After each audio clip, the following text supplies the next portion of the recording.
I swear. I've spent hundreds of nights alone in forests across California, and I've never felt afraid.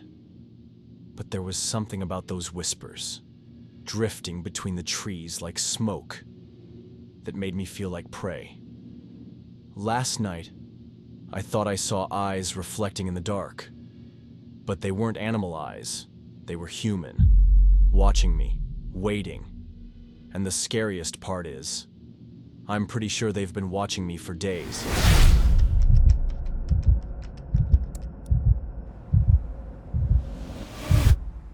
My name's Ethan M. I'm 34, a wildlife photographer. The kind of guy who prefers the smell of pine and damp soil over city streets and coffee shops. I've been shooting nocturnal animals for years. Owls, bobcats, foxes, anything that moves when the world's asleep.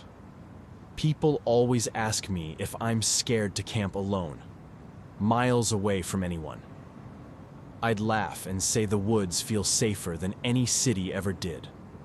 I love how the forest breathes at night, how the cold mist clings to your skin, how your breath makes little white ghosts in the beam of your headlamp. I remember my dad teaching me how to mimic an owl call when I was 10. He'd cup his hands around his mouth and go, "Whoo woo."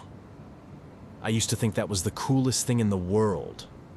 So when I planned a solo shoot in Klamath National Forest last fall, I didn't hesitate. No cell service, no people, just me and my camera. The first night, everything felt normal. Crickets singing, wind whispering through pine needles, the soft clicks of my camera shutter echoing in the dark. But around 2 in the morning, I heard something, a voice, so faint, I thought it might have been the wind, like someone saying, "Hey," from far off. I turned off my lantern and sat there trying to listen, my heart hammering in my throat. Nothing, just silence so deep it hurt my ears. The next night I saw movement between the trees, a shape darting left, then gone. I convinced myself it was a deer, or maybe a bear. But the thing is, it was standing upright. I kept telling myself I was tired, overworked, imagination running wild. But on the third night, the animal calls started. Owls, coyotes, even the croak of frogs. But all of them, too perfectly spaced, too rhythmic. Like they were programmed. I know real animal sounds. These weren't real. I couldn't sleep. I kept scanning the darkness with my flashlight, my breath fogging in front of me, my ears straining for any sound. That's when I noticed something glinting near a tree trunk. I crept closer, careful not to step on dry twigs, my fingers shaking so hard I could barely hold the light steady. It was a small black box, almost buried under pine needles, wires running off into the undergrowth. I followed the wires, found another box, and another. Hidden speakers. My stomach dropped. Then I saw them. Fake owls perched on branches. Fake coyotes crouched in the brush. All perfectly posed. All facing my tent. The forest wasn't hunting me. Someone else was. Suddenly, I heard a twig snap behind me. I spun around, flashlight slicing through the trees, but whoever was there was already gone. I felt something primal explode inside me. I grabbed my camera bag and ran. Branches whipped my face. My boots slipped in wet leaves. I didn't stop running until the forest started to lighten with dawn. When I finally reached the ranger station, I was shaking so hard I couldn't speak at first. Later, the police told me there had been a human trafficking ring operating in the forest. They used decoys and hidden speakers to lure solo campers deeper off the trails, to isolate them, make them vanish without a trace. The thought makes my skin crawl. I keep thinking about those fake animal calls circling my tent. How someone had been studying my routines, my habits, figuring out how to separate me from civilization. I used to believe the forest was the safest place in the world. Now, Every time I hear an owl hoot, I wonder if someone's watching me from the shadows. I always thought I was the kind of guy who could handle anything. Pain, fear, loneliness. But I'll never forget waking up that second night, looking out of my tent, and seeing a perfect circle of footprints around where I'd been sleeping. Someone was out there, watching me, studying me. And the scariest part is how close I came to becoming just another missing person poster pinned to a tree.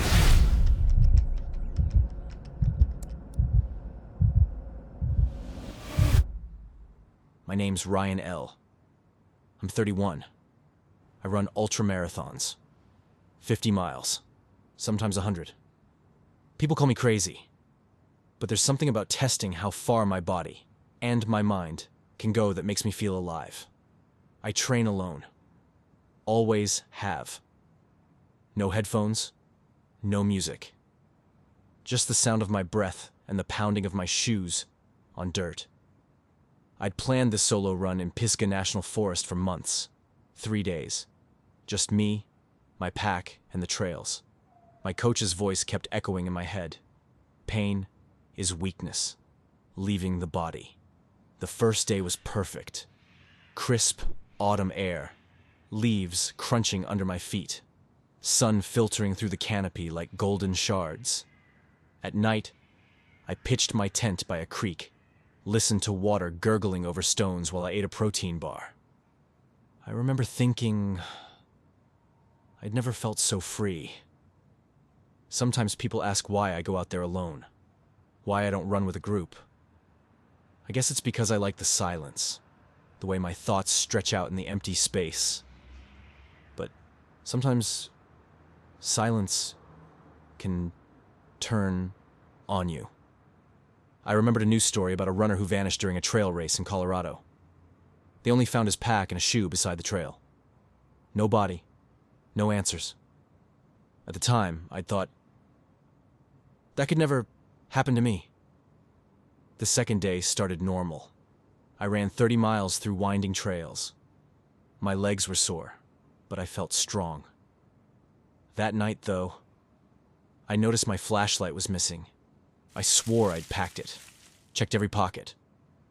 Nothing. Then I realized my protein bars were gone too. And one of my running shoes, the left one, was sitting outside my tent entrance, half buried in leaves. I tried to tell myself it was animals, maybe raccoons, or I was so exhausted I'd misplaced everything. But I couldn't shake this feeling, like someone was watching me from the trees. My skin kept prickling like static electricity. The air felt heavy, like a storm about to break. At one point I held my breath just to listen. I thought I heard a low chuckle, like someone trying not to laugh. Leaves rustled again. I snapped my head toward the sound. Nothing but shadows. My mouth was dry. My tongue felt like sandpaper. I kept hearing tiny snaps of branches, a soft rustle, then silence. At one point, I whispered, "Hello?" into the dark. No answer. But I swear, I heard someone breathing. At dawn, I decided to look around the area before packing up. My heart was still hammering in my chest from the night. About 50 yards from my tent, I found it. A blind. Branches and leaves woven together into a rough shelter. Almost invisible unless you were right on top of it. I stepped closer. My fingers brushed a bit of moss aside, and I saw a narrow slit cut through the wall of branches. A perfect vantage point facing my campsite. There were footprints in the mud. Big. Deep. Someone had been crouching there for hours, watching me. I felt like my entire body turned to ice. My stomach cramped like I was about to puke. Part of me wanted to rip the blind apart, to see if he'd left anything behind. A jacket. A weapon. A notebook with my name in it. But I was too scared to touch it. It felt like if I stayed there 1 second longer, whoever was stalking me would come back and finish what he started. So I backed away slowly, my eyes darting between the trees. Every crackle of leaves sounded like footsteps. Suddenly, twigs snapped behind me. I spun around, fists clenched. Nothing. But I knew. I wasn't imagining any of this. I ran the rest of the trail without stopping. Made it to the ranger station, breathless, covered in sweat and dirt. A week later, the police called me. They'd arrested a man, ex-military, living off-grid. He'd been watching hikers, testing them, taking their supplies, seeing how long they'd last before panicking. He called it training. They told me he was planning to start abducting people for ransom. Sometimes I lie in bed at night, replaying that trip over and over, wondering how close I came to being the first person he decided to take. I used to feel invincible in the woods. Now, every time a branch snaps behind me, I wonder who's there and what they're waiting for.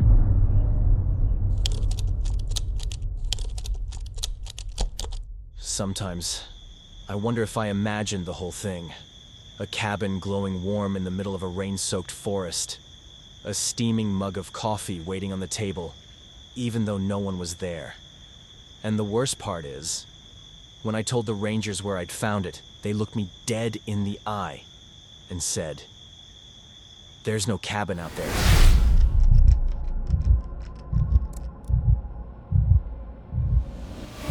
My name's Marcus D. I'm 31. I've been backpacking solo since college. Something about getting lost in the trees, breathing the wet air, makes me feel like I'm finally where I belong.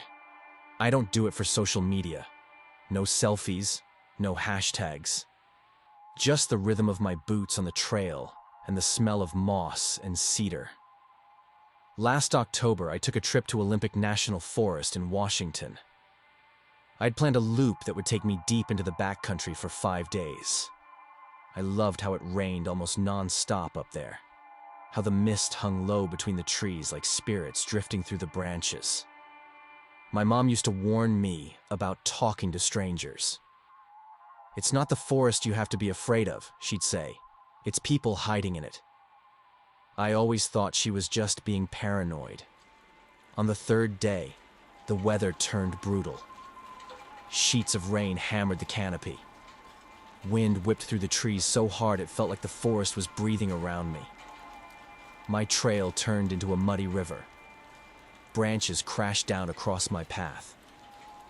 I kept slipping, my pack soaked and heavy on my back. I tried to keep calm, but cold water dripped inside my jacket. My fingers were stiff and numb. By late afternoon, fog rolled in so thick I couldn't see more than a few feet. Every tree looked like a person standing there waiting. I started hearing things. A low creaking sound. Maybe trees swaying. Maybe footsteps on wet wood. Then lightning flashed. And in that instant, through the downpour, I saw it. A cabin, hidden back between the trees. Warm yellow light spilled through the cracks in its shutters. Smoke curled from the chimney. I felt this weird mix of relief and fear, because it shouldn't have been there. I stumbled toward the cabin, mud sucking at my boots. My teeth were chattering so hard it hurt my jaw. The door wasn't locked. Inside, it was warm. A fire crackled in a stone fireplace. Shadows flickered on log walls. There were cans of soup on shelves. A loaf of bread still soft in its wrapper. But the thing that stopped me cold was the coffee mug on the wooden table. Steam still rose from it, like someone had just set it down. I whispered, "Hello?" No answer. I felt like I was trespassing in someone's skin, like the walls themselves were watching me breathe. I checked the corners, looked under the bunk. Nothing. But the cabin smelled lived in, like sweat and wood smoke. I should have stayed. Rested. Waited out the storm. But I couldn't because I knew whoever owned that cabin might be coming back. And maybe they weren't the type who wanted company. I hiked out at first light. My clothes were soaked, my boots caked in mud.